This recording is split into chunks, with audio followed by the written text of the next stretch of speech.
Chong Li, the current champ. He's never been defeated. Holds awesome records, including the fastest KO. He killed a guy during the last Kumite. Yep, kicked the poor bastard right in the throat.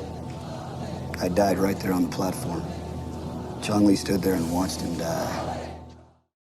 Welcome back to Thinking Critical. This is Wes, and DC Comics has been releasing a lot of milestone anniversary issues.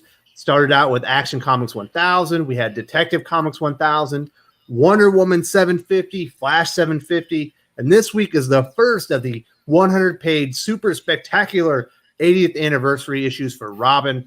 One of my favorite characters, depending on who's in the uniform. I'm personally fond of Dick Grayson. And with me to talk about this is another huge Dick Grayson fan. How you doing, Josh?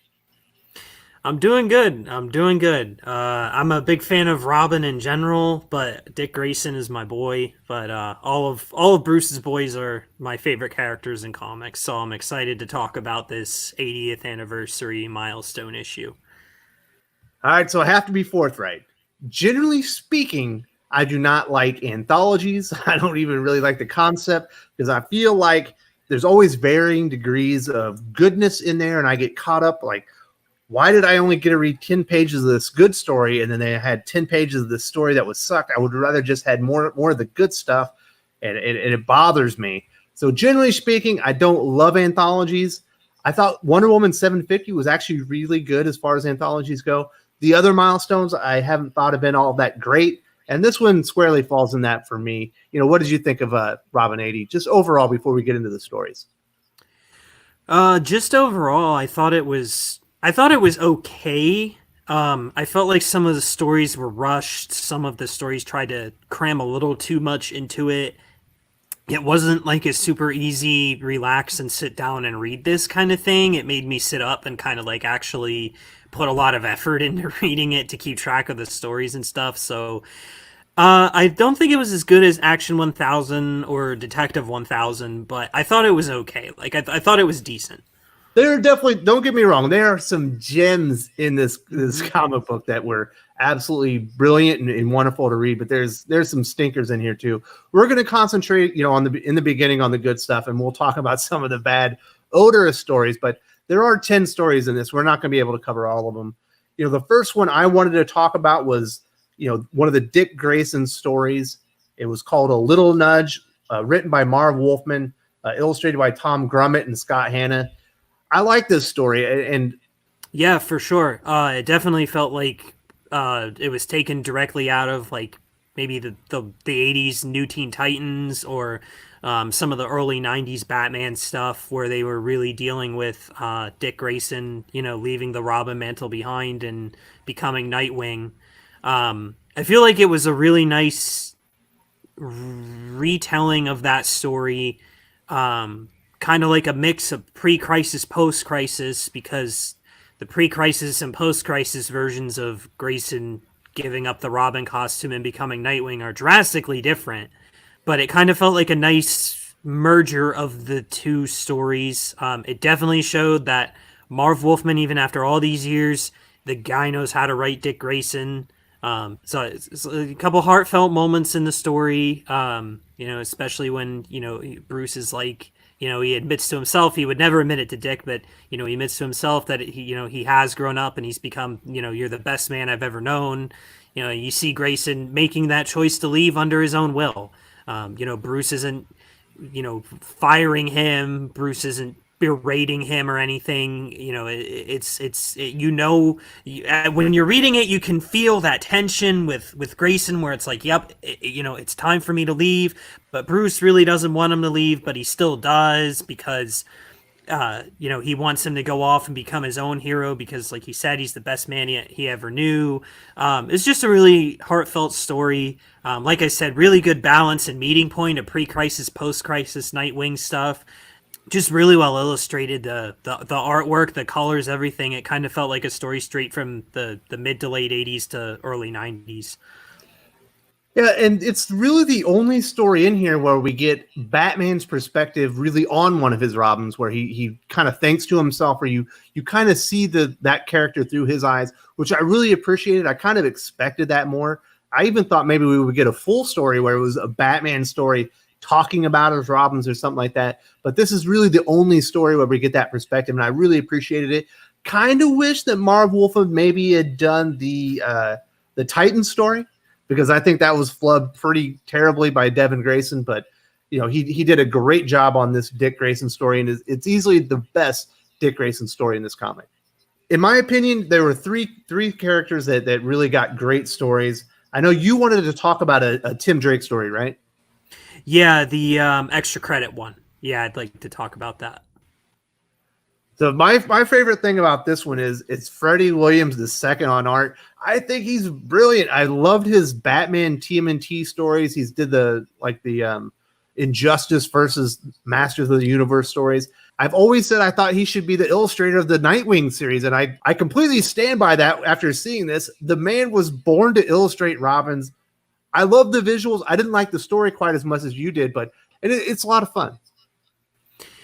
Yeah, I mean, Freddie Williams on art is just so good. I totally agree that he should be on either the Nightwing title or a title that heavily involves Robins. Really good at illustrating, drawing the Robins. I thought the story did really well to capture like the framework of 90s and then late 2000s Tim Drake. Like this felt like a story that could either have come out of 90s Tim Drake when he was in his own Robin title at the very beginning, or in between like 2005 to 2009 Tim Drake, when you had crazy stuff going on with Batman. You had like the resurrection of Ra's al Ghul during Grant, and then you had all of Grant Morrison's run come in with Batman Rest in Peace and stuff like that. This feels like Tim Drake completely just taken out of those eras and put on the pages in front of us. Really emphasizes on on his brilliance, and then yet how humble he can be around other people, where he's like, oh, I'm not that big of a deal, I'm not that smart. And it definitely shows like how a vigilante approach to justice can kind of have effects on on one of these characters that actually wants to get involved with the legal system, like in their daily lives too. It kind of shows how there can be a strange balance between those two things. So I thought that this story was a really good time capsule for Tim Drake. And I've kind of noticed that basically sums up the stories in this, whether or not if they can be placed within the time frame that they're supposed to be in as far as the comics go. It was a pretty good story. If you have trouble kind of saying I don't think this feels like it should have gone with that character's run back then, it was probably a bad story. So most of the good ones here can be placed within the time period that they feel like they should have come from. So this one definitely feels, like I said, right out of mid 90s and mid to late 2000s. Tim Drake fits it perfectly.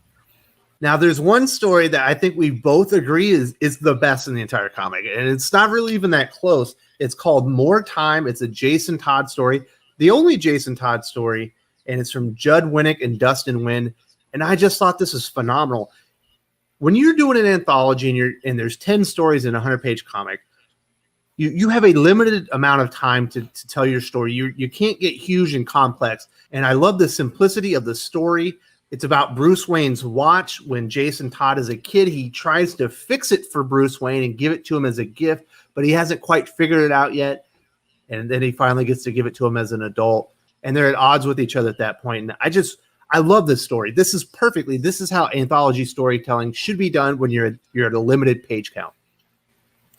Oh yeah, I totally agree. And that can make, for the content creators, having such a limited page count can make, crafting a story difficult for them. But you also, that's something that you have to do, and you have to try to, deal with, and you have to try to get the most you can out of the amount of pages you're given.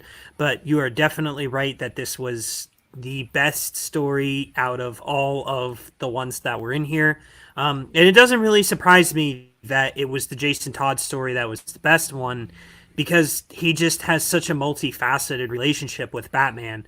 Their history is so complicated, and so at times he was so close to Bruce, and then he becomes estranged to him. But I feel like the art in this one was really good.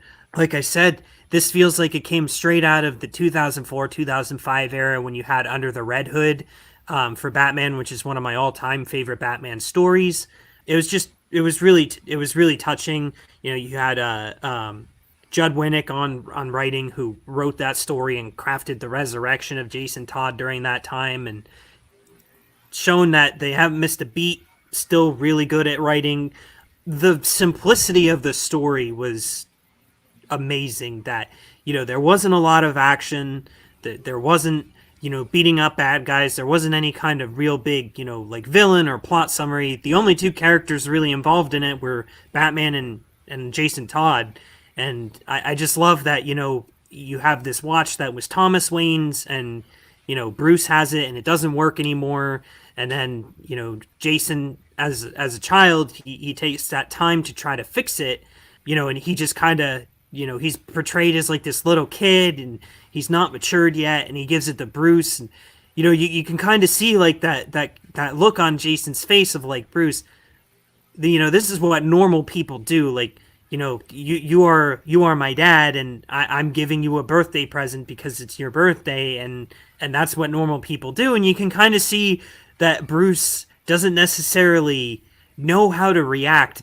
The way that he portrays Jason Todd in this, he is so vulnerable. He is a little kid, and you can see that, you know, Bruce Wayne, as the superhero, had a big charge to bring him up and bring him up safely, you know, and things didn't quite work out between the two, but you could see at one point that child was still vulnerable. I love the portrayal. This was my favorite art in the entire story, but man, was it close. There's another story we do need to talk about, you know, before we get into some of the bad stuff real quick.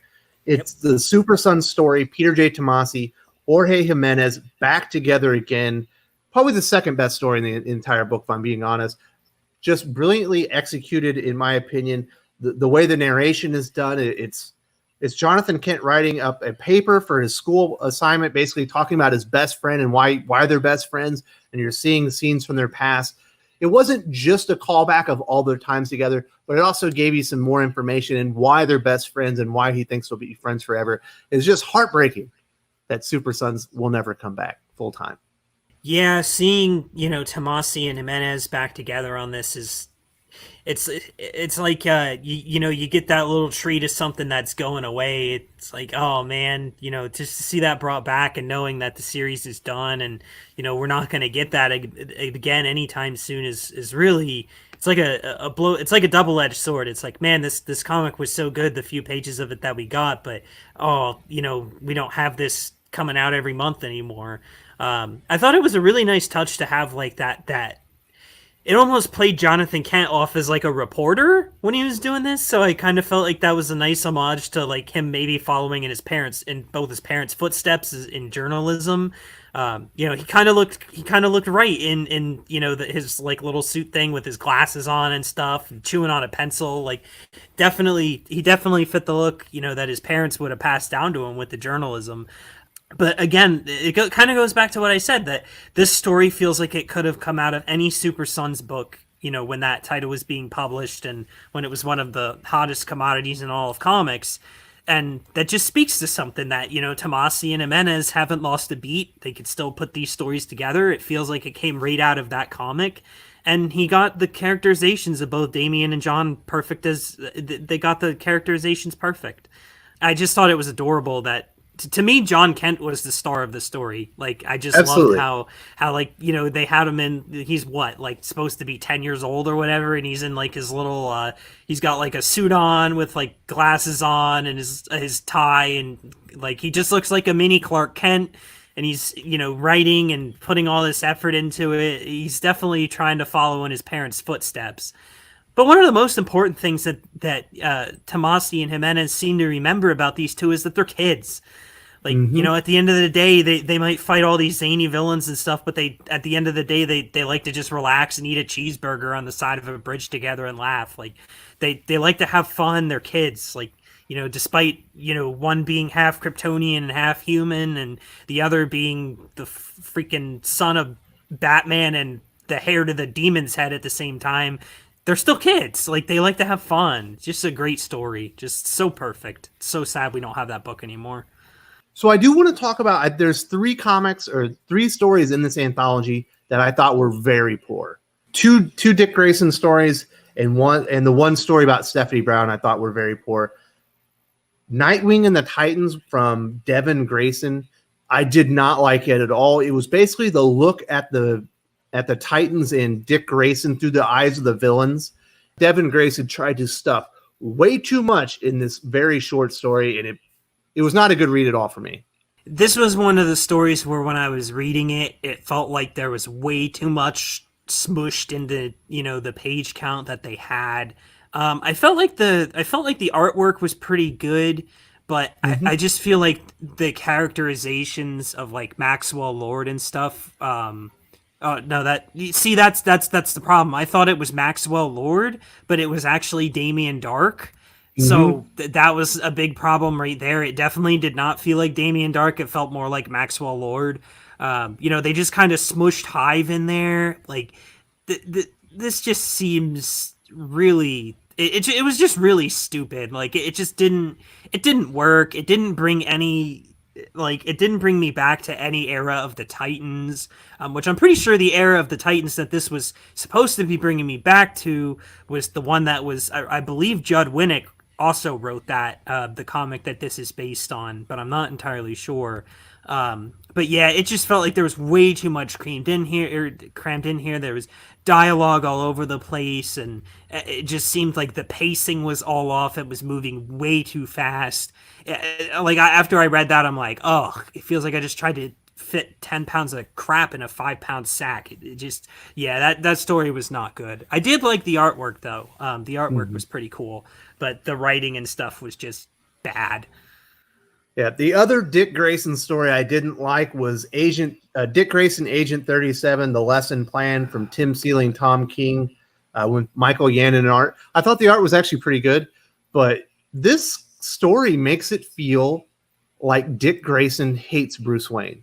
It's basically showing all the lessons that he learned throughout life from Bruce Wayne and him not taking any of them to heart. And it was just really weird. And I did not like this characterization of Dick Grayson. And there's a reason I have no plans to go back and read this series because it looks awful. Yeah, don't do it. It's terrible. It's horrible. I read the Grayson story before I started dipping back into his history and like dipping back into previous runs of Nightwing. And I'm really glad that I read it before then because I knew I got the garbage out of the way at the start. It's garbage. It does make it seem like he hates Batman and like he goes against every lesson Batman ever taught him. Despite at the end when, Batman's like, oh, and then just disregard all the rules your mentor gave you. I'm like, that's not what Batman would say. That's so stupid. That part was definitely written by Tom King. That's the way he does those things where he does something that's completely out of character and be like, oh, here's the explanation. It's like, no, he was completely out of character the whole time. He was supposed to adjust the lessons to fit him, not go completely against all of them. Well, which is exactly what Dick Grayson does. He adjusts the lessons that Batman gives him to work with his own life and to work to his advantage. And I mean, that's what anyone would do. Like that's why we can all relate to Dick Grayson. We don't do things exactly how we were taught. We find our own ways to do it, and we do what works for us. But we don't purposely just say, oh, I'm going to do everything the opposite of what my mentor taught me. And I don't know, they just made Grayson like this mega wise, cracking, like flamboyant douchebag in that series, and that's not who he is. All right, so the last story I think was actually the worst one. It was the Stephanie Brown, Robin number 4 in fitting in from Amy Wolfram with Damian Scott. This had the worst story, I think, probably the worst art as well. It's baffling when you think about what the premise of the story is, that she's the new Robin. But somehow Bruce Wayne, one of the smartest men in the world, and Alfred, one of the best caretakers in the entire world, wouldn't realize that a female Robin would need a uniform that wasn't made for a boy. Yeah, it's stupid. I don't understand where this came from at all. Stephanie Brown's era as Robin did not last long because people didn't like it because it's another example of you don't give that identity away for free.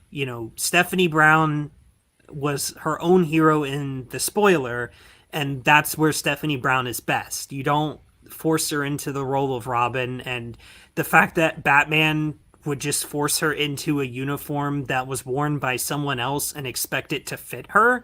Like, the fact that he even, not acknowledging the fact that, she has a different body than a male, obviously, and anyone that worked it as Robin previously, like, Bruce would not just recycle the Robin uniform and just say, "Oh, here, put this on." He would have even turned the option of the role over to Stephanie. Bruce would have had a whole new uniform made up made up for her, like, before she would have even known. That would be the question of how did you know, my weight and stuff. Like, how did you know this? He's like, I just do, because I'm Batman. Mm-hmm. That's how that story would have gone. And I just can't believe that, people always focus on, oh, Stephanie Brown had such an underappreciated time as Robin, and did it. Well, you had a chance to kind of add a story to that here, and you chose to make it that you chose to make it about the fact that the previous uniform didn't fit on her because she was a girl. Like,